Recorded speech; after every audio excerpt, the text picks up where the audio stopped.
नमस्कार, मैं हूं शशि रंजन और आपका बहुत बहुत स्वागत है जनता टीवी में। और आप देख रहे हैं हमारे साथ ये खास कार्यक्रम, नाम है शुद्ध देसी राजनीति, यानी पॉलिटिक्स वाला नमकीन इश्क। अब ये बरसात का मौसम है और पॉलिटिक्स वाला जो नमकीन इश्क है उसका मिजाज कुछ ऐसा होता है कि बरसात में नेताजी गीले भी हो जाएं तो सवालों की गर्मी ऐसी कि वो सूखे सूखे नजर आए। सवालों में वो नीम के पत्ते वाला गुण या करवाहट कह लीजिए। नेताजी माइक फेंक करके भागना भी चाहें, फिर भी कैमरे पर मुस्कुराते रहें। यही तो है पॉलिटिक्स वाला नमकीन इश्क। और मोहब्बत और इश्क की जंजीरों में जिन्हें आज हम जकड़ने आए हैं, उनकी आज चर्चा बहुत ज़बरदस्त हो रही है। आपको पता है, आज दिन भर थर्ड फ्रंट की चर्चा होती रही। रीजनल प्रदेश में, हरियाणा में, या कह ले पूरे देश में एक लंबे समय के बाद मोदी गवर्नमेंट है, मोदी साहब है प्रधानमंत्री, और बीजेपी जिस तरीके से एब्सोल्यूट मेजॉरिटी में आई है, उसके बाद कई बार चर्चा होती रही, कयास लगाए जाते रहे कि जो एंटी मोदी ग्रुप है या जो लोग हैं वो सब इकट्ठे हों। अब आज की रैली में खास बात ये रही कि वो लोग भी शामिल हुए जो एनडीए में हैं, वो लोग भी शामिल हुए जो दाएं बाएं हैं। लेकिन क्या ये प्रयास सफल होगा, ये देखना होगा। लेकिन चौधरी देवीलाल जी के जन्मदिन के मौके पर ये सब इकट्ठा हुए हैं। अब आगे तो वक्त बताएगा कि ये थर्ड फ्रंट कि कोई स्वरूप ले भी पाता है या नहीं। बहरहाल, मैंने ये कहा कि मोहब्बत और इश्क की जंजीरों में जिन्हें आज हम जकड़ने आए हैं, उन्हें मैं अक्सर वन मैन आर्मी और फाइटर के तौर पर संबोधित करता रहा हूँ। जी हाँ, आज मेहमान हैं अभय सिंह चौटाला INLD से। बहुत बहुत स्वागत। बहुत धन्यवाद आपका। ये पॉलिटिक्स वाला नमकीन इश्क है, इसमें गुलाब जामुन भी होता है, नीम के पत्ते भी होते हैं और करेला भी होता है। मैंने आपको आशिकी करते कई प्रोग्राम देखे हैं तो मुझे पता है कि किस तरह के सवाल आप मुझ पर दागने की कोशिश करोगे। अब मेरे पास तो देखिए नीम के पत्ते, वो भी शुगर कोटेड रहते हैं, मतलब कुछ खट्टा, कुछ नमकीन, कुछ मीठा। ये आज रैली बड़ी ज़बरदस्त हो गई, थर्ड फ्रंट की बात शुरू हो गई जी। कई लोगों को आपने मंच पर इकट्ठा कर दिया, भूतपूर्व प्रधानमंत्री से लेके अलग अलग पार्टियों के लोग, अलग अलग विचारधारा के लोग एक साथ। ये लगता है सिरे चढ़ेगा। थर्ड फ्रंट का एक्सपेरिमेंट हिंदुस्तान में कई बार हुआ और हर बार फ्लॉप हुआ ना, ऐसा कभी नहीं हुआ। थर्ड फ्रंट की अगर किसी ने सीरियसली शुरुआत की जी तो वो चीज़ सिरे चढ़ी। आपको थोड़ा सा पीछे जाना पड़ेगा। सन 1987 से पहले हमारे देश के अंदर कांग्रेस जिस तरह से आज बीजेपी प्रचंड बहुमत के साथ है, ऐसे ही कांग्रेस भी प्रचंड बहुमत के साथ इस देश में आई थी। सन 1984 में श्रीमती इंदिरा गांधी जी का जब कत्ल हुआ और उसके बाद जब चुनाव हुआ तो फिर नतीजे टोटल कांग्रेस के पक्ष में चले गए थे। हालात इस किस्म के हो गए थे देश के कि अखबार भी, उस वक़्त का जो मीडिया था उसने भी, और आम आदमी की ज़बान पे बात आ गई थी कि अब कांग्रेस को 100 साल तक ही सत्ता से कोई बाहर नहीं कर सकता। लेकिन कांग्रेस पार्टी ने उस सत्ता के नशे में चूर होकर के एक ऐसा फैसला हरियाणा के अगेंस्ट लेने का काम किया, एक राजीव लोंगोवाल समझौते के नाम से कहीं देश में उस वक़्त जो उग्रवाद था उसको ख़त्म कैसे किया जाए, उसके लिए हरियाणा को बलि का बकरा बना दिया। और चौधरी देवीलाल ने उसका विरोध किया। जब चौधरी देवीलाल विरोध कर रहे थे तो बहुत सारे सीनियर पॉलिटिशियन देश के, वो अलग अलग जो पार्टियों से थे, जो कांग्रेस के अगेंस्ट भी थे, उन लोगों ने भी फ़ोन करके उनसे ये कहा था कि चौधरी साहब आपका फैसला सही नहीं है, इससे देश का नुकसान हो जाएगा, उग्रवाद ख़त्म होना चाहिए। चौधरी देवीलाल ने कहा था कि मैं इसका बहुत बड़ा पक्षधर हूँ क्योंकि मेरे साथ लगती हुई स्टेट है, और मेरा पंजाब के साथ बहुत बड़ा रिश्ता रहा है।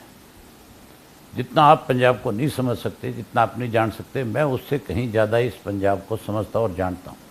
लेकिन मैं हरियाणा के लोगों को मरते हुए नहीं देख सकता। हरियाणा बर्बाद करे कोई, मैं इस बात में कतई बर्दाश्त नहीं करूँगा। और उन्होंने एक आंदोलन खड़ा किया और उस आंदोलन का नाम उस वक़्त में न्याय युद्ध दिया गया। और उस 1 साल के अरसे में चौधरी देवीलाल ने हरियाणा प्रदेश में इसकी शुरुआत करी कि कांग्रेस को सत्ता से बाहर होना पड़ेगा। सन 1987 में 85 सीट जीती और 85 सीट जीत करके देश को एक मैसेज दे दिया कि अब हम इस कांग्रेस को केंद्र से भी सत्ता से बाहर करें। उसी दिन उन्होंने ये बीड़ा उठा लिया कि मैं हर उस नेता के पास जाऊंगा जो कांग्रेस के खिलाफ आज लड़ाई लड़ रहा है। तो आपको लगता है कि वो रिपीट हो जाएगा इस बार? आप सुन लो पहले मेरी बात को। आपको पत्रकार साथियों को एक बड़ी बीमारी है जी, जब कोई बात सही ढंग से कही जाती है उसमें कहीं ना कहीं अड़चन जरूर पैदा करता है। ना हम तो सिर्फ बाईपास से सिर्फ मेन रोड पे लाते हैं। आप बाईपास पे रहने दो इसको जी, मेन रोड पे आप रहो जी। तो उस वक्त में चौधरी देवीलाल ने सारे देश के जितने भी जो कांग्रेस के अगेंस्ट नेता थे, जो लड़ाई लड़ रहे थे, जो कहीं कांग्रेस को सत्ता से बाहर देखना चाहते थे, उन सबको इकट्ठा किया और एक जनता दल का गठन कर दिया। और उस जनता दल के गठन के बाद साउथ नॉर्थ के लोगों को इकट्ठा किया और उसमें लेफ्ट को भी, और लेफ्ट और राइट कहा जाता था बीजेपी को, उनको भी उस मोर्चे में शामिल कर दिया। एक मोर्चा बना दिया, उसका संयोजक बना दिया गया था उस वक्त में आंध्र प्रदेश के चीफ मिनिस्टर होते थे अपने क्या नाम उनका, एनटी रामाराव साहब, उनको। और वो मोर्चा इतना मजबूत बना था कि कांग्रेस सत्ता से बाहर हो गई थी। उसके बाद इस बात के प्रयास किए गए थे कि कोई थर्ड फ्रंट बने, लेकिन उसमें कहीं ना कहीं स्वार्थ आड़े आता रहा। अब की बार जो है आज बीजेपी से जिस तरह उस वक्त कांग्रेस से लोग परेशान थे जी, आज उसी तरह बीजेपी से लोग परेशान है। और आज एक इतना बड़ा आंदोलन इस देश में चल रहा है, किसान आंदोलन जो आप देख रहे हो पिछले 10 महीने से चल रहा है। उस किसान आंदोलन ने सब लोगों को इस बात के लिए कहीं एक संदेश दे दिया कि अगर आप लोग एकजुट नहीं होगे तो फिर ये बीजेपी सत्ता से बाहर नहीं होगी। पहले किसान भी अलग अलग गुटों में बंट करके आंदोलन करते थे।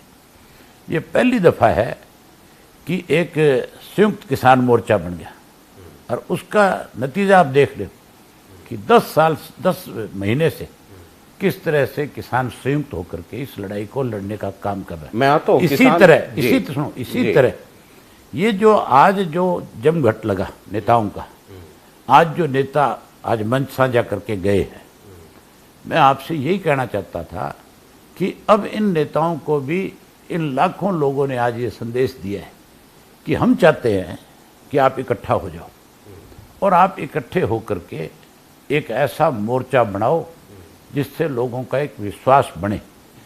और फिर केवल ये विश्वास हमारे तक नहीं, पूरे देश के लोगों में जाए।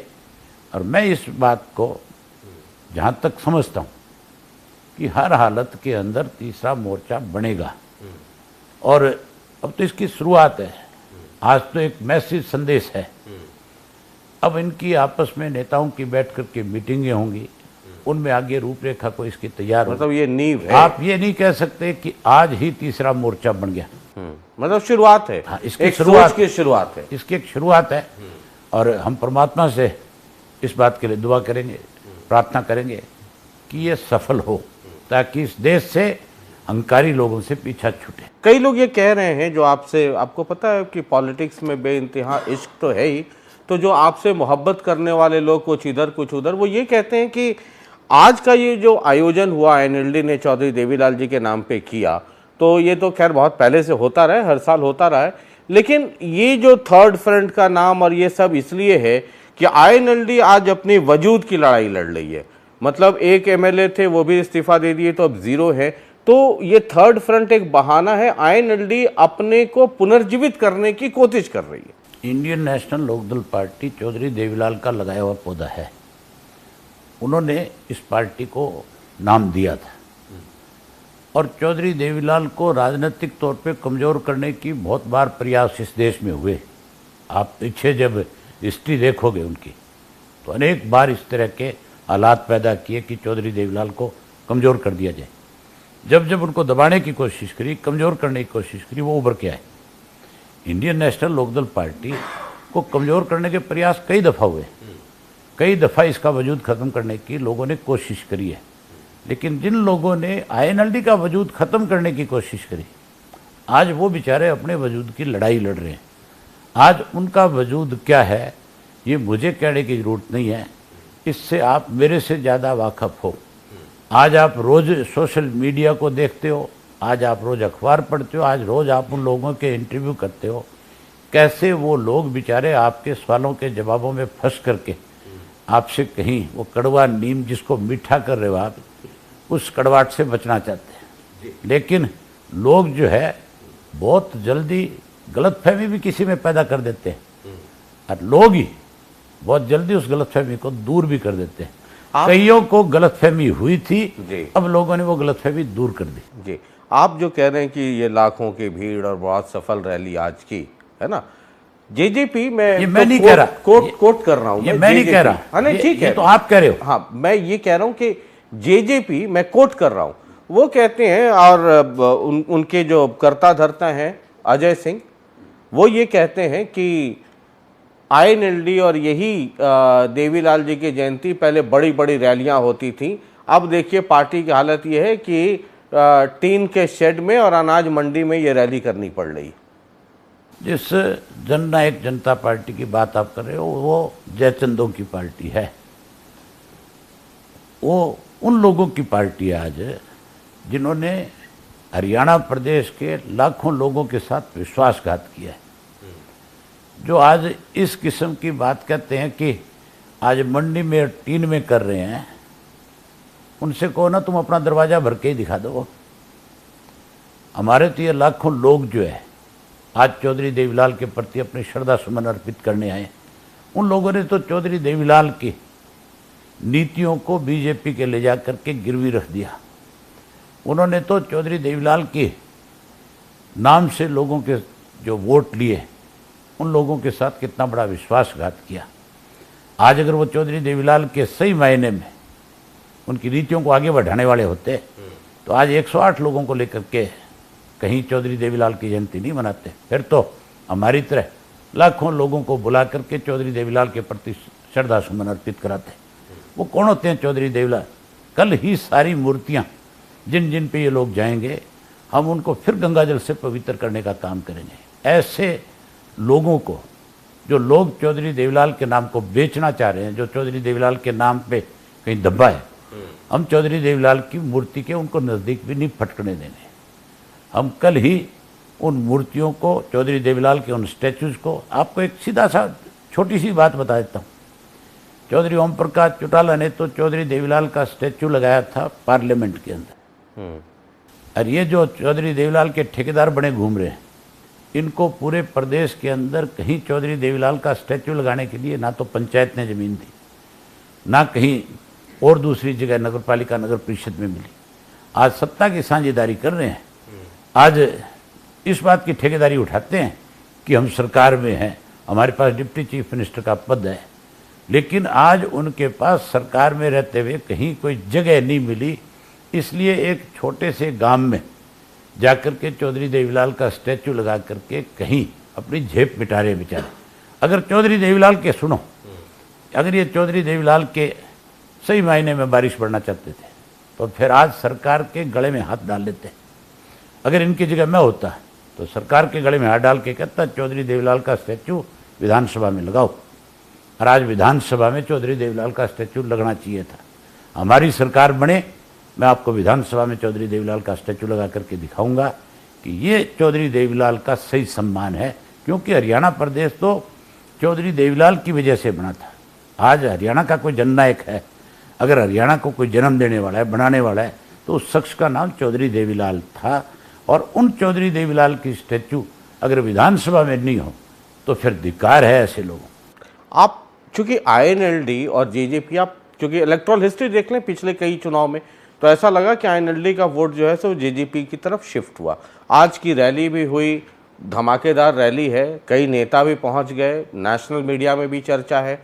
लेकिन जेजेपी, चूंकि अगर आईएनएलडी को दोबारा उसी वजूद के साथ आना है, जेजेपी के लोग कहते हैं, और मैं जो कह रहा हूं सब ऑन रिकॉर्ड है, इंटरव्यूज आपने भी देखा होगा, यही पॉलिटिक्स वाला नमकीन इश्क, तो वो कहते हैं कि हमने तो 20 एमएलए दिए थे, हम तो अपना झंडा और डंडा इसी जींद में हम अपना अलग लेके आए, आईएनएलडी से हम कुछ लेकर के नहीं आए, एक वजूद बनाया, और उस 20 एमएलए को इन्होंने एक किया और एक भी जीरो हो गया। जो ये कहने वाले हैं ना जी, वो तो आईएनएलडी को भले टाइम में बेचने लग गए थे। भले टाइम में आईएनएलडी को किसी के गिरवी रखना शुरू कर दिया था। पहले उन्होंने आईएनएलडी को गिरवी रखा और फिर अपनी पार्टी को ले जाके बीजेपी के गिरवी रख दिया। जो लोग सारा दिन बिकने का काम करते हैं, उन लोगों की कहाँ चर्चा कर रहे हो? कहाँ चौधरी देवीलाल के नाम के साथ उनका नाम खड़ा करके उस नाम को क्यों कलंकित कर रहे हो आप? नहीं, बेचने का मतलब गिरवी आईएनएलडी को किसने रख दिया गिरवी? अजय, ये भी कोई किसी से पूछने की जरूरत है? आप अजय सिंह से सभी हमसे ये बात पूछ लो कि तैने कितनी दफ़ा आईएनएलडी में रहते हुए जी टिकटों के सौदे किए थे? कितनी दफ़ा तेरा अपना दाव लगे? ये बहुत गंभीर बात आप कह रहे हैं। पूछ लो तो। वो तो जो जिन लोगों के साथ सौदेबाजी करी वो भी जिंदा है, मरे नहीं अब तक। और जिन लोगों को हमने टिकट दी और जिन लोगों ने रिकॉर्डिंग सुनाई वो भी जिंदा है, वो भी नहीं मरे अब तक, सारे के सारे जिंदा है। वो अपने मुंह से एक बार ये कहे तो सही, मैंने ऐसा कोई काम नहीं किया, बुलाओ मेरे सामने बैठाओ, मैं आपके सामने सारी बात की तसल्ली करा दूं। मतलब आप कह रहे हैं कि अजय सिंह आईएनएलडी में टिकटें बेची? अरे पिछले चुनाव में 3 टिकटें बेच गया, 50-50 लाख रुपए 3 जगह से, एक फतेहाबाद से ले गया, एक महेंद्रगढ़ से ले गया और एक से आपके फरीदाबाद से ले गया। 50-50 लाख रुपए लेकर के 3 टिकटें बेची। लेकिन जिन लोगों से पैसे लिए, चौटाला साहब ने उनको टिकट नहीं दी तो उन्होंने जा करके उसके घर के बाहर धरने दे दिए कि हमारे पैसे वापस कर। ये तो सबको पता है इन चीज़ों का, किसी से छुपी हुई नहीं है। पहले तो हमारी टिकटें बेचता था और अब जो है जेजेपी की जो सूत बैठ की थी चौधरी देवीलाल के नाम की, उनको सबको ही बेच दिया ले जाके बीजेपी के। नहीं बेच दिया तो आप बता दो। आप इतने गंभीर आरोप लगा रहे हैं, जब मैं जेजेपी के बारे, आईएनएलडी के मैं बारे में कहता हूं जेजेपी से पूछता हूं। आप सिर्फ ये आरोप की क्यों बात करते हो? आप एक काम करो ना जी, आप उनमें से किसी को मेरे एक को सामने बैठा दे रहे हो, मेरी एक भी बात का मतलब अगर वो जवाब दे दे। मतलब अजय सिंह या मैं को कोई भी ABCD जो भी कोई है, हाँ, ये घर में 4 मेंबर है, चारों में से कोई एक मेंबर, मेरी भी जरूरत नहीं है, मेरी पार्टी का तो एक छोटा सा कार्यकर्ता सामने बैठ करके पूछ लेगा और उनसे अगर जवाब आ जाए तो मुझे कह दे। वो तो आपको कहते हैं कि नॉन सीरियस, क्या बात, उनसे जब बात कीजिए, मैं दुष्यंत हो, दिग्विजय हो, अजय सिंह हो, जेजेपी में कहते हैं क्यों आईएनएलडी की बात करते हैं, तो नॉन सीरियस लोग हैं, नॉन सीरियस पार्टी है। तो मेरे साथ ऑन रिकॉर्ड नहीं, मेरे साथ 30 साल किस लिए रहे? मैं जो नॉन सीरियस था तो फिर तो उसी वक्त छोड़ के चला जाना चाहिए था। मैं जब उसके बेटे को मेंबर पार्लियामेंट जिता करके लाया था, उस दिन के उनके जो बयान है वो पढ़ के देखो ना आप, क्या क्या बयान है, क्या क्या कहते हैं। उस वक्त तो चाचा बाप से भी बड़ा दिखता था। उस वक्त के खुद के आप जैसे लोगों के लिए भी इंटरव्यू है। मैं ये नहीं कह रहा कि कोई मैंने इंटरव्यू करवाए थे उनके, वो तो खुद जा करके इंटरव्यू देते थे और मुझे ये कहते थे कि आज अगर हमारा चाचा नहीं होता तो आज हमें पार्लियामेंट में कौन जाने देता, हमें पार्लियामेंट तक का दरवाजा कौन दिखाता। तब नॉन सीरियस नहीं लगता था, तब मैं उनको बहुत बढ़िया लगता था। अब इसलिए नॉन सीरियस लग रहा हूँ उनको कि अब लोगों ने उनको आईना दिखा दिया, लोगों ने उनकी तसल्ली करा दी, बेचारे कुछ तो बोले, कुछ तो कहे, कहीं तो जेब मिटाएं अपनी। मैंने हर पार्टी के बारे में, जैसे आपसे भी पूछूंगा मैं, कांग्रेस के बारे में, जेजेपी, बीजेपी, सबके बारे में पूछूंगा, ये तो पॉलिटिक्स वाला नमकीन इश्क है। मैंने जब आईएनएलडी के बारे में पूछा तो उन्होंने कहा कि, बड़ा मुस्कुराते हुए कहा कि एक थी आईएनएलडी या एक था आईएनएलडी, कुछ समय में आपको पता चलेगा कि एक आईएनएलडी पार्टी हुआ करती थी। आज आपने देख नहीं ला कि आईएनएलडी क्या है? आपने अपनी आंखों से देख लिया कि नहीं देख लिया कि इंडियन नेशनल लोकदल पार्टी का क्या रुतबा है? जिन लोगों ने इस बात को कहा उनका भी आज का कार्यक्रम आपने देखा होगा। आपका वहम नहीं निकला इस बात से, या अभी भी कोई आपके इधर उधर छोटी मोटी बात दिमाग में है? उन्होंने तो खुद ने विचारों ने अपना वहम काट लिया। वहम तो हरियाणा के वोटर्स का निकलना होगा ना। हाँ, तो हरियाणा के वोटर ने ही वहम निकाले उनका, किसी और ने थोड़ा निकाले। आप लोग तो इंटरव्यू करके कहीं ना कहीं हवा दे देते हो, कहीं ना कहीं खराब कर देते हो, कहीं ना कहीं उनका दिमाग में ये बात भर देते हो कि नहीं नहीं तुम्हारे बिना तो ये देश चल ही नहीं सकता, लेकिन लोगों ने मैम काट दिया। आप अक्सर ये कहते हैं कि ये बाप बेटा सरकार बीजेपी या जेजेपी कोई कहीं नहीं जा सकता। मैंने ये सवाल भी उनसे किया, जेजेपी के जो कर्ता धर्ता हैं अजय सिंह जी, उन्होंने कहा कि किस गांव में चलना है बताइए, चौटाला गांव से ही शुरू करते हैं, वहां चल करके दिखाते हैं। आप एक काम करो ना, उनको कोई नहीं, दुष्यंत उचाना से जीता हुआ है और दुष्यंत की मदर जो है वो आपके बारडा से जीत के आई है। वो दोनों अपने हल्के के किसी गांव में जाके दिखा देनी, और तू उचाना में किसी एक गांव में बढ़ के दिखा देनी। कहाँ जाना कहना बहुत आसान है, बढ़ के तो दिखाए एक बारी है। उसको कोई नहीं, उचाना के पास 2 टोल हैं, क्या एक बद्दोवाल टोल लगता है और एक खटखट का टोल है, उन दोनों पे जाए मिलिया लोगों से एक बारी, और बिना पुलिस वालों के जाई, अकेला जाई, ताकि तेरा बहुत बढ़िया स्वागत कर दे लोग। कैसे कैसे रवि आजाद नाम का लड़का है जो इस किसान संयुक्त मोर्चा में कहीं काम करता है। मैंने उसका एक वीडियो देखा कल ही, जिसमें वो अजय सिंह को चैलेंज कर रहा है, किस भाषा का प्रयोग वो कर रहा है, कितना भद्दा वो बोल रहा है। आप भी अगर उसको सुनोगे तो आपको भी महसूस होगा कि अजय सिंह के बारे में किस तरह की बात आज लोग कह रहे हैं। मतलब मैं तो ये मान के चलता हूं, जो चौधरी देवीलाल के प्रति थोड़ा सा भी लगाव रखने वाले, अगर वो उसकी भाषा को सुनता है तो उसको भी इस बात को लेकर के जरूर तकलीफ होगी। वो कहते हैं कि हम ऐसी हालात पैदा कर दें। अब छोड़ो, उनका जिक्र बंद करो। आखिरी कोई राजनीतिक बात, राजनीतिक बात करो। ऐसी हालात पैदा कर देंगे कि बड़े चौटाला साहब को भी दोबारा अपने फैसले पे सोचना पड़ेगा। चलो उनकी बकवास है, वो बेचारे आज नहीं बोल रहे, बहुत दिन से इस तरह की वाहियात बकवास करते हैं, मैं उनकी बातों की कोई परवाह नहीं करता। ठीक है सर, तो हम आगे बढ़ जाते हैं। ये तो जेजेपी एक पार्टी है, दूसरी पार्टी है बीजेपी। बीजेपी और जेजेपी का गठबंधन वाली सरकार है। पति पत्नी कहो। अच्छा, पति पत्नी पार्टी मत कहो। ये मैंने भी सुना। मुख्यमंत्री कहता हम तो पति पत्नी की तरह है। तो इसमें पति कौन है पत्नी कौन है? ये तो खट्टर साहब बताएंगे आपको, उनसे पूछना पड़ेगा आपको। मतलब आपका अंदाजा क्या है, इसमें पति कौन है पत्नी कौन है? अब खट्टर साहब से मिलेंगे जब मैं जरूर पूछूंगा यार, ये बात तो मेरी मुलाकात होती है, अब जब भी कभी मुलाकात होगी मेरा हिंदुस्तानी सभ्यता संस्कृति में तो जो बड़ा होता है उसको पति मेरा सबसे पहला क्वेश्चन यही होगा उनसे जी, दुआ सलाम के बाद, कि मुझे पहले आप ये बताओ भी आप में से कौन पति और कौन पत्नी है जी। मेरा सवाल ये होगा मुख्यमंत्री से, उसी से पूछने जिसने कहा है वही बताएगा। बयान तो उन्हीं का है ना, वही बताएंगे। एक जेजेपी का बहुत इंपॉर्टेंट सवाल है और आपकी पार्टी से जुड़ा हुआ है, और बहुत गंभीरता के साथ ये सवाल मैं आपसे कर रहा हूं। हालांकि मैं आगे बढ़ गया था, लेकिन अचानक मुझे आप आगे बढ़े रहो तो ज्यादा बढ़िया है। नहीं, मैं आप जिनको गंभीरता के साथ जोड़ना चाहते हो, क्योंकि वो मुझे नॉन सीरियस मानते हैं, मैं ऐसे लोगों की बात का जवाब नहीं देना चाहता। एक सवाल ये है, अजय सिंह जी ने, मैं कोट अनकोट कर रहा हूं, अपने मेरे इंटरव्यू में कहा कि चौटाला साहब आज उन लोगों को प्रदेश अध्यक्ष बना रहे हैं जिनको एक जमाने में क्या कहते थे, फजूला।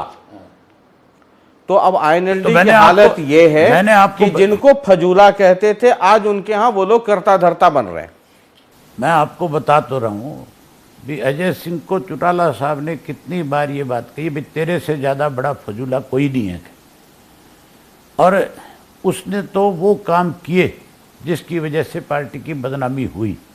उसने तो हमारी टिकटें बेची, उससे बदनामी हुई कि नहीं हुई पार्टी की?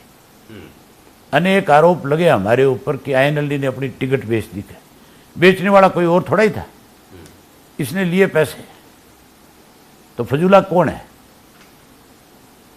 अब कौन फजूला है? कहने वाला खुद फजूला है सबसे बड़ा। चलिए हम अगले पे आ जाते हैं। किसान आंदोलन, ये 9 साढ़े 9 महीने हो गए और बीच में बहुत सारे इंसिडेंट हो गए। बीजेपी के लोग या जेजेपी के लोग ये कहते हैं, जो सरकार में है, हरियाणा के परिप्रेक्ष्य में बात कर रहा हूं, कि किसान आंदोलन में जो लोग बैठे हुए हैं वो मुख्य तौर पे या तो लेफ्टिस्ट हैं या कांग्रेस के कांग्रेस वाले लोग उनको बढ़ावा दे रहे हैं या आईएनएलडी उनको उकसा रही है? जो असली किसान है वो खेत में है और बातचीत इसलिए नहीं हो पा रही है कि ये जानबूझ करके किसान बातचीत करना ही नहीं चाहते हैं। ये बीजेपी जेजेपी जो सरकार में जुड़े हुए लोग हैं, दुष्यंत ये कहते हैं कि ये बात करने के लिए तैयार हूं, मैं बस लेकर के चलता हूं और बात करवाता हूं, कोई बात तो करे। जो सरकार में बैठे लोग इस तरह की बात कहते हैं, वो जो ये कहते हैं कि हम इनको किसान नहीं मानते, ये तो राजनीतिक लोग हैं, या वो ये कहते हैं कि ये बाहर से आए हुए हैं। करनाल में जब किसानों का जमावड़ा लगा था, वो तालिबान से आए थे क्या? फिर इन्होंने उनको किसान क्यों नहीं कैसे मान लिया? फिर ये क्यों हाथ जोड़ के खड़े हो गए? फिर इन्होंने उनकी सारी बातें क्यों मानी? अगर वो किसान नहीं थे, अगर वो कोई और थे, तो फिर उनकी बात क्यों सुनी? जब इनके गले में आकर के फंसती है तब तो ये नाक रगड़ते हैं। अदरवाइज जो है ये कहीं ना कहीं ये कह करके उकसाने की कोशिश करते हैं कि आंदोलन उकसे किसी तरीके से। आज जो रैली में आए हुए थे लाखों लोग, उन्होंने इस बात पे फिर मोहर नहीं लगाई कि हम 27 तारीख को जो बंद का आह्वान है, उस बंद के अंदर भी बढ़ चढ़ करके हिस्सा लेंगे। ये जो आपके सामने आज बैठे थे लाखों लोग, ये कोई और नहीं थे, ये सारे किसान थे, खेती करने वाले थे। ये कोई कारखाने वाले नहीं थे, कोई इंडस्ट्रिस्ट नहीं था इनमें जो यहाँ आकर के इस रैली में आज चौधरी देवीलाल के प्रति अपने श्रद्धा सुमन अर्पित कर रहा था। आज ये शपथ लेकर के गए हैं कि हम इस मूवमेंट में तब तक साथ खड़े रहेंगे, इस किसान मोर्चा के, जब तक ये तीनों कृषि के काले कानून खत्म नहीं हो जाएंगे। शर्त तो बातचीत किसको, आप मुझे एक चीज बताओ। 11 दौर की बातचीत हुई और बातचीत में एक ही पेज फंसा हुआ था और उसी बात के ऊपर बातचीत खत्म करती थी सरकार। किसानों की एक डिमांड है कि तीनों कृषि के काले कानून खत्म कर दो और एमएसपी का कानून बना दो, बात खत्म हो जाएगी। सरकार क्यों नहीं कर रही? क्या बातचीत करना चाहती है? जब ये खत्म ही नहीं करना चाहती, बातचीत कैसे होगी? कैसे आगे बढ़ेगी? मुख्यमंत्री मनोहर लाल जी हो चाहे उप मुख्यमंत्री दुष्यंत चौटाला हो, ये दोनों कहते हैं कि एमएसपी तो हर साल बढ़ रहा है, इसको खत्म करने की कहीं कोई बात ही नहीं है। अब आप मुझे ये तो जो आईएनएलडी कांग्रेस और ये लेफ्ट वाले लोग हैं, ये किसानों को उकसा रहे हैं। ये एमएसपी बढ़ाने की बात कर रहे हैं। अब भी एमएसपी बढ़ाई थी पिछले दिनों के अंदर की सरकार ने। 400 रुपये सरसों का रेट बढ़ा दिया, जिसकी एमएसपी पहले 3,900 कुछ रुपए थी, उस पर 400 और जोड़ दो, आप उसको 4,500 रुपया कर लो। आज बाजार में सरसों का रेट क्या है पता है? 8,000 रुपये क्विंटल है, क्योंकि पाम बैन हो गया। आप पहले सुन लो, 8,000 रुपये हो गया। कौन इनको जाकर के बेच करके आएगा? अगर ये कहते हैं कि हमने एमएसपी बढ़ाई, हम किसान के हितैषी हैं, तो जो बाजार का रेट है उसके ऊपर एमएसपी बढ़ाओ ताकि किसान को ज़्यादा लाभ मिले। नरमे और कपास की खेती है, आज उसका 7,000 का भाव है, ये तो मेरी ख्याल उसमें 5,500 रुपये भी नहीं देते, तो फिर कहाँ एमएसपी बढ़ गई? गेहूँ में अगर 40 रुपया क्विंटल का बढ़ाते हो, 4 रुपया किलो बढ़ाते हो आप, तो कौन सा आसान करते हो किसी पे? किसान अगर अपनी गेहूँ पैदा करना बंद कर देगा, ये भूखा नहीं मर जाएगा मुल्क जो।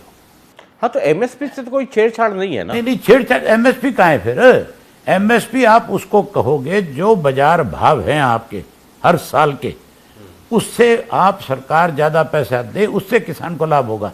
सरकार तो उससे कम दे रही है, उसको तो मार्केट में बेचनी पड़ती है अपनी फसल।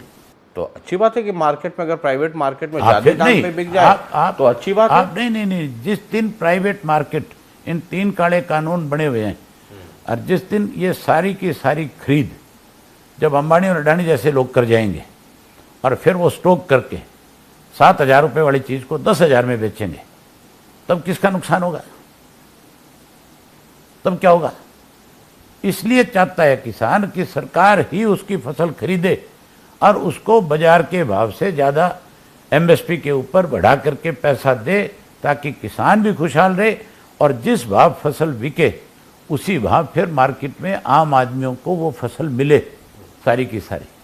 आपने किसान आप एक चीज बता दो मुझे, अगर मैं कोई चीज स्टॉक कर लेता हूं और मैं बाजार में जिस दिन मेरा मन करेगा उस दिन ला करके बेचूंगा, तो भाव मेरी मर्जी का होगा कि नहीं होगा? ऑब्वियसली या होगा। आपकी मर्जी का भाव आप होल्ड करेंगे स्टॉक अगर ये तो अगर आप सरकार हैं जी और आपने मेरी फसल खरीदी 5,000 रुपये क्विंटल के हिसाब से, तो आप उसको 5.5 में बेचोगे तो सारा देश आपके खिलाफ खड़ा हो जाएगा कि खुद तो इतने में खरीदता है, हमें इतने में देता है।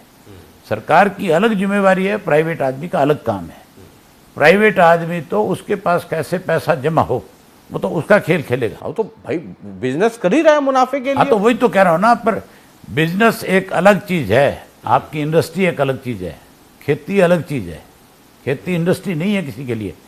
इन बड़े बड़े लोगों ने इस खेती को आज अपनी इंडस्ट्री बनाने की कोशिश में लगे हुए हैं। और बीजेपी के लोगों को, जो देश का प्रधानमंत्री कहता था मैं इस देश को बिकने नहीं दूंगा, आज इस किसान की जमीन को भी बेचने पे मजबूर कर रहा है। आज रेलवे बेच दिया, हवाई जहाज बेच दी, आज आपकी LIC बेच दी, छोड़ा क्या है जो नहीं बेचा है। अब किसान की जमीन बची थी 2 एकड़ किसी एक छोटे मोटे किसान के पास, उसको भी बेचने पे इसने डंडा चढ़ा रखा। आपने किसान के मुद्दे पर इस्तीफा दे दिया और ये लगा था कि बड़ा उससे एक माहौल बदलेगा, लेकिन किसानों का मसला सुलझा तो नहीं आपके इस्तीफा देने से। आप सदन के अंदर रहते तो वहां ज्यादा गरजते। आपको मैं एक और चीज बताता हूँ, हर हालत में मेरे जैसे लोग और आगे आएंगे और इस सरकार को मजबूर करेंगे। समय आने दो, समय के साथ सारी चीजें होंगी। ये मेरी इसलिए पहल थी कि और लोगों को समझ आए कि ये लड़ाई केवल और केवल अखबारों में बयान देने से नहीं लड़ी जाएगी। कांग्रेस इस लड़ाई के लिए बलिदान देना, देश की आजादी के लिए कितने लोग बलिदान हुए थे, कितने लोग कितने लंबे समय तक लड़ते रहे थे, कब जाकर के देश आजाद हुआ था। उस आजादी में सबसे बड़ी संख्या किसकी थी? खेती करने वाले की, किसान की। आज किसानों की लड़ाई है। ये हर हालत में इस सरकार को मजबूर होकर के मानना पड़ेगा। ये जो आपने इस्तीफा दिया उसके बाद ये बहुत बहस चली कि कांग्रेस इस्तीफा दे दे, जेजेपी पे बहुत प्रेशर पड़ा सोशल मीडिया में तमाम जगह कि जेजेपी सरकार से बाहर क्यों नहीं होती अगर किसान हितैषी है। अनेक लोग इस्तीफा देने को तैयार हो गए थे जी। ये तो भूपेंद्र सिंह हुड्डा ने कैसे इस भाजपा को बचाया जाए इसके लिए एक गेम खेला। वो तो मेरे बारे में ये कहता था कि अभय सिंह को इस्तीफा नहीं देना चाहिए, विधानसभा में हमारे साथ खड़ा होना चाहिए। वो 31 लोग थे, एक मैं था। जब वो नो कॉन्फिडेंस मूव कर रहे थे, लेके आ रहे थे, उनको पता था इस बात का कि इस नो कॉन्फिडेंस जो मूव करोगे इसमें स्वयं तुम्हारी पार्टी के कोई इक्का दुक्का MLA जो सरकार को सपोर्ट नहीं कर रहा वो तुम्हारे साथ खड़ा होगा और कोई नहीं आएगा। हालात ऐसे थे उस वक्त में कि अनेक बीजेपी और जेजेपी के MLA जो थे उनके ऊपर इतना बड़ा प्रेशर था कि वो खुद चल चल करके बयान दे रहे थे कि हम किसान के साथ हैं। हाँ, वो मजबूर हो रहे थे और उन पे इतना प्रेशर बढ़ चुका था कि वो लोग हो सकता था सत्ता छोड़ करके बाहर आ जाते हैं। मैंने इसीलिए शुरुआत करी थी कि शायद इनको अकल आ जाए, इनको समझ आ जाए, ये लोग भी इस्तीफा दे करके आ जाए। लेकिन भूपेंद्र सिंह हुड्डा ने कैसे इस बीजेपी को जीवित रखा जाए, कैसे इस सरकार को बचाया जाए, ये सरकार गिरे ना, इसके लिए नो कॉन्फिडेंस मूव किया और मूव करके 6 महीने की ऑक्सीजन देने का काम किया सरकार को। जहाँ उसको 6 महीने ऑक्सीजन मिली सरकार को, वहीं जिन लोगों में भय और डर था उनका भय और डर और निकल गया, वो और खत्म हो गया। जो दबाव में थे वो कहीं गुर्राने लग गए। ये सारा का सारा खेल आज जो है इस सरकार को बचाने में सबसे बड़ी भूमिका भूपेंद्र सिंह हुड्डा निभा रहा है। हुड्डा बीजेपी की कठपुतली है, उसकी जेब में है। उदाहरण आपके सामने है खुल्लम खुला। मैंने राज्यसभा का चुनाव था, हुड्डा ने शाही बदली कि नहीं बदली, हुड्डा ने चंद्रा की मदद करी कि नहीं करी? तो आपको ज्यादा बेहतर पता होगा। चंद्रा राज्यसभा का मेंबर हुड्डा की वजह से बना जी, जो बीजेपी का उम्मीदवार था। और उसके बाद इन बीजेपी वालों ने हर स्टेट के अंदर जहां इनके पास 10-10, 12-12 MLAs की कमी थी, वहां भी किसी ना किसी उद्योगपति को लेकर के राज्यसभा का मेंबर बना दिया था कि हॉर्स ट्रेडिंग करेगा, कहीं कोई 10 MLA तोड़ लेगा और जीत जाएगा। यहाँ तो ये सब कुछ करने की जरूरत नहीं थी। ये ठीक है। यहाँ तो अगर किसी एक को खड़ा कर देते तो कांग्रेस के 8 ऐसे MLA आज भी हैं जो हुड्डा के लड़के के खिलाफ 100% अपना वोट डालते, चाहे वो सही बदलते, चाहे वोट डालते, चाहे वो कुछ और करते, लेकिन भूपेंद्र सिंह हुड्डा के पक्ष में वोट नहीं डालते। तो हुड्डा का लड़का राज्यसभा में नहीं जा सकता था। तो केवल हुड्डा का लड़का राज्यसभा में जाए, इसलिए बीजेपी ने उसका आसान उतारने के लिए कोई कैंडिडेट खड़ा नहीं किया। अगर नहीं मिले हुए होते तो कैंडिडेट आता कि नहीं आता? फिर क्यों नहीं ले कैंडिडेट? इसलिए नहीं ले कैंडिडेट कि हुड्डा के छोरे को राज्यसभा में भेजना है। ये कांग्रेस की बात है। और किसान वाले मसले पे आपने इस्तीफा दिया, बड़ी चर्चा हुई। बाहर से भी बहुत प्रेशर था दुष्यंत पे कि आप सरकार छोड़ करके हट जाओ। मैंने पूछा अजय सिंह से, उन्होंने कहा कि क्या दुष्यंत के इस्तीफा दे देने से, क्या सरकार के गिर जाने से या दुष्यंत के इस्तीफा दे देने से क्या किसानों की समस्या हल हो जाती है? अगर हो जाती है तो अभी इस्तीफा दे दिया। अगर चौधरी देवीलाल की नीतियों में विश्वास करते हैं, अगर वो चौधरी देवीलाल को ये कहते हैं कि चौधरी देवीलाल जो है, हम उनकी नीतियों को आगे बढ़ा रहे हैं, तो फिर चौधरी देवीलाल तो ठुड्डे पे रखता था अपना इस्तीफा जो है। जिस दिन किसान आंदोलन शुरू हुआ था उसी दिन ही ये रिजाइन कर देते, लेकिन इन्होंने तो चौधरी देवीलाल की नीतियों को गिरवी रख दिया। वो ये कहता है, बोले मेरी जेब में 10 के इस्तीफे हैं। उससे पूछो राम कुमार गौतम ने कब दिया तेरे को इस्तीफा लिख के? पूछो सही उससे। 2 के तो हो सकते हैं, और मुझे लगता है वो 2 भी इसके कहने से ना दें। इसके कहने से इस्तीफा तो बहुत दूर की बात है। कोई हालात ऐसे भी हो सकते हैं कि जो चौधरी ओम प्रकाश चौटाला को मजबूर करने की बात करता है, मुझे लगता है छोरे इतना मजबूर कर देंगे कि ये घर छोड़ करके हमारे पास आ जाएगा। मतलब पिताजी आपके यहाँ आ जाएगा, आप देख लीजिए। भतीजा उधर रह जाए, ऐसे ही टाइम होगा जो हालात हैं आज। ठीक है, ये आप किसानों की बात बहुत करते हैं और किसान के नाम पे इस्तीफा दे दिया। ऑपोजिशन के लोग, बीजेपी के लोग, या जो आपके विरोधी हैं पॉलिटिक्स में, वो कहते हैं आईएनएलडी को किसानों के हित में जो इतनी बढ़ चढ़ करके बात कर रही है, जरा आईएनएलडी अपना इतिहास उठा करके देखे। ये पूछिए उनसे कि महम कांड कब हुआ था, ये पूछे कि कंडेला कांड कब हुआ था, उसमें कौन मरा था, और अब आज वो किसानों के हित की बात करते हैं। पहले उनसे ये पूछ लो कि मैम का जो इंसिडेंट हुआ था उसके बाद कितनी दफ़ा आईएनएलडी वहाँ से जीती। अगर मैम के लोगों में कहीं हमारे प्रति नफरत होती तो फिर हमारे कैंडिडेट जीतते नहीं। उसके बाद जो कंडेला की बात करते हैं, 2 बार तो लगातार डॉक्टर हरिचंद मिड्डा जो है यहाँ से हमारे एमएलए जीत करके गए। उसी कंडेला के लोगों ने जिताया कि नहीं जिताया?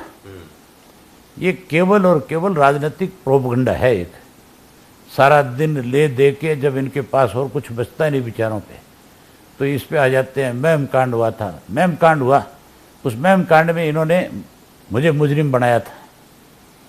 मुझे पहले तो सीबीआई ने बरी किया, उसके बाद में ये लोग मेरे खिलाफ कोर्ट में गए और कोर्ट ने फिर मुझे बरी किया। तो अगर कुछ इस तरह का हुआ होता तो फिर मान के चलो सीबीआई भी इनकी थी, कांग्रेस का राज था, वही मुझे फाई चढ़ा देती। और फिर कोर्ट मुझे क्यों बख्शती? कोर्ट मुझे क्यों बाइज्जत बरी करती है? कोर्ट क्यों इनको कोर्ट के अंदर फटकार लगाती है? ये सब बकवास है इनकी। ये जब फंस जाते हैं तो फिर ये बेचारे और कुछ नहीं बचता इनके पास। फिर ये मैम में ये हुआ था, कंडेला में ये हुआ था। इनसे पूछो श्री मैम और कंडेला में तुम्हें कितनी बार धूल चटाई है हमने, और अब फिर मौका आएगा फिर धूल चटाएंगे। आईएनएलडी में पुराने लोगों की वापसी होगी? हाँ होगी।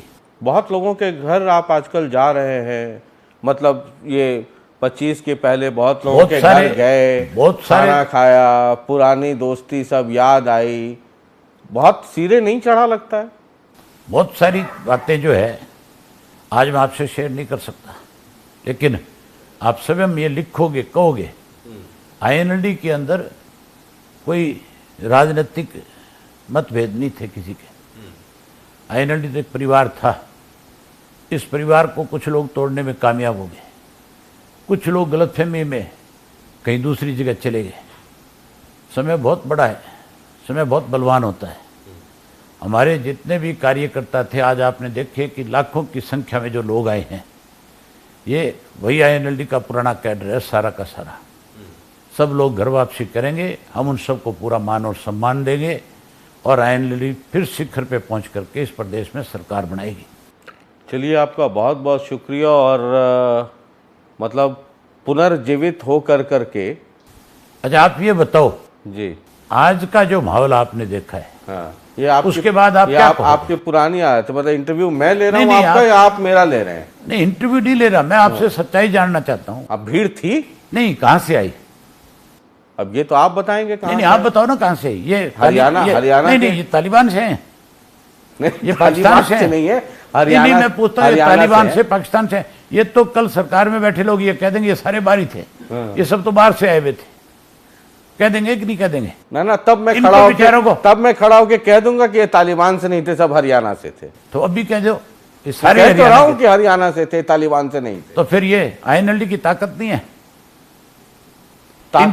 इनको कोई हमने साधन मुहैया कराए हैं? सत्ता में बैठे लोग तो साधन मुहैया करा सकते हैं जी। ये जितने लोग आए, आप इनसे पूछ करके आओ एक एक से कि तुम अपनी मर्जी से आए, अपने साधनों से आए, तुम्हारा आज जो है INLD के प्रति कितना फिर से INLD को ताकत देने की बात आपके सामने वो रखेंगे। ये एक बार मैं किसी से जरा समझने की कोशिश कर रहा था, और मैं तो पॉलिटिक्स का स्टूडेंट हूँ। जैसे आपकी पार्टी में दुष्यंत और दिग्विजय या अजय जी का एक पैरेलल अंदर ही अंदर चलता रहा, पता नहीं आप लोगों को उसका एहसास था कि नहीं था।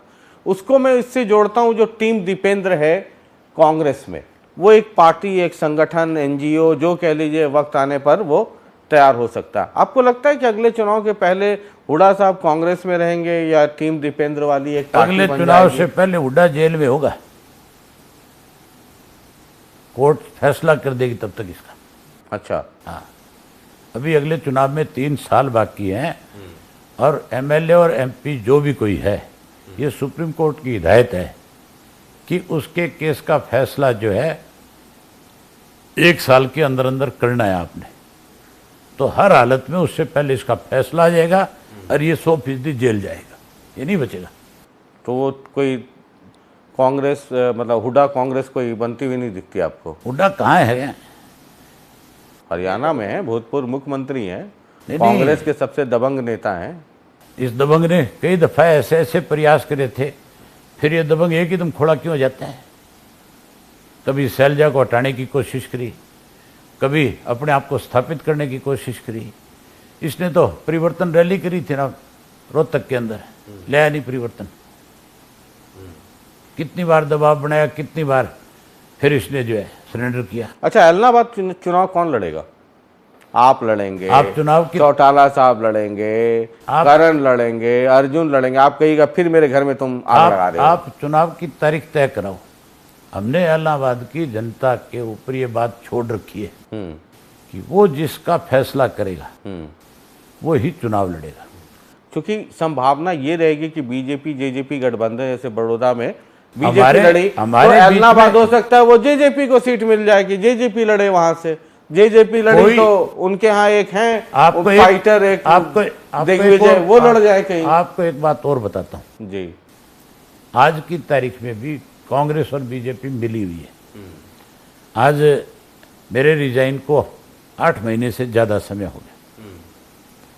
विपक्ष के नेता ने कभी एक दिन इस बात की डिमांड करी कि प्रजातंत्र का गला घोटा जा रहा है?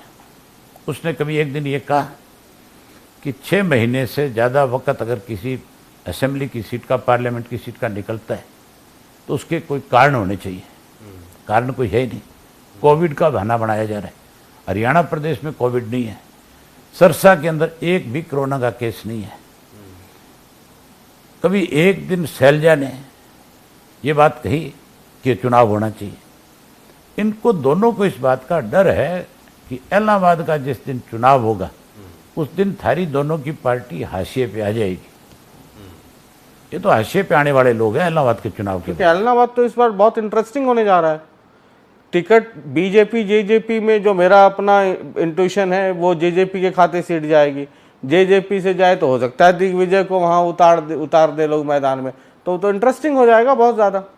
तो लड़ना चाहिए, अच्छी बात है। मैं तो कहता हूँ राजनीति में आए किस लिए, चुनाव लड़ो। पहले भी लड़े थे, अब भी लड़ो, आगे भी लड़ो। चुनाव ही नहीं लड़ोगे तो फिर क्या नारे लगाने के लिए आए हो? क्या केवल भाषण देने के लिए आए हो? चुनाव हर हालत में लड़ना चाहिए। मैं तो दिग्विजय मुझे मिलेगा तो मैं ये सलाह भी दूंगा उसको कि भाई तेरे को चुनाव जरूर लड़ना चाहिए। तू केवल और केवल गला क्यों फाड़ता सारा दिन? तेरा काम ये नहीं है, तेरा काम भी कोई दाव लगाना है, लगा ले कहीं ना कहीं, जैसे भाई ने लगाया। लगाया ना। बहुत बहुत शुक्रिया, बहुत बहुत शुक्रिया हमसे बातचीत करने के लिए। तो ये अपने ही अंदाज में one and only Abhay Singh Chautala जी हैं, वन मैन आर्मी फाइटर।